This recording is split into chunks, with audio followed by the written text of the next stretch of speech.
তাল আমাদের মধ্যে প্রায় সবারই পছন্দের জিনিস। ভাদ্র আসলে যেন তাল রাঁধুনিদের মধ্যে গেঁথে থাকে। কি কি বানানো যায় এটা দিয়ে তা নিয়ে। তবে আমরা যাই বানাই না কেন, পাকা তালের রস আমাদের বের করে নিতেই হবে। তাই খুব সহজ পদ্ধতিতে পাকা তালের রস কীভাবে বের করতে হয় তাই আজ আমার আম্মু আপনাদের দেখাবে। প্রথমে তালটি ভালোভাবে ধুয়ে নিতে হবে। ধোয়া তালের খোসা ছুলে ফেলে দেওয়া হলো। এবার তালে কিছু বিশুদ্ধ পানি মিশিয়ে তালটির রস বের করতে হবে।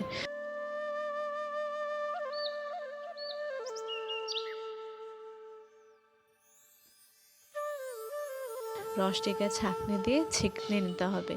এখানে আপনারা যে কোনো ধরনের ছাঁকনি ব্যবহার করতে পারেন, তবে যেসব ছাঁকনির ছিদ্র ছোট সেসব ছাঁকনি ব্যবহার করলে খুব ছোট ছোট আঁশও এর ভিতরে আটকে যাবে, যার ফলে ভিতরে আর ছোট ছোট আঁশ যেতে পারবে না।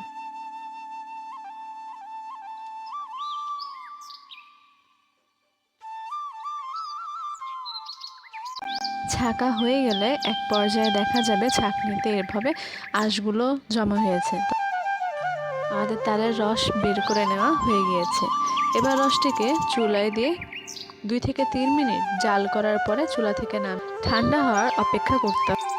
রসটি ঠান্ডা হয়ে যাওয়ার পর আম্মু একটি ছাঁকনির সাহায্যে তালের পাতলা পানি ছেঁকে নিচ্ছে।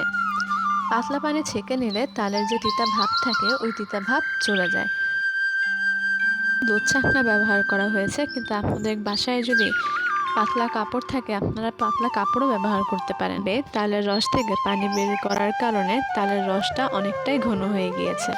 এখন এই রস আপনারা যে কোনো পাত্রে নিয়ে দীর্ঘদিন ধরে ফ্রিজে রেখে যে কোনো সময় খেতে পারেন। আজ এতটুকুই। আরও সুন্দর সুন্দর রেসিপি পেতে এই চ্যানেলে সাবস্ক্রাইব করে রাখুন।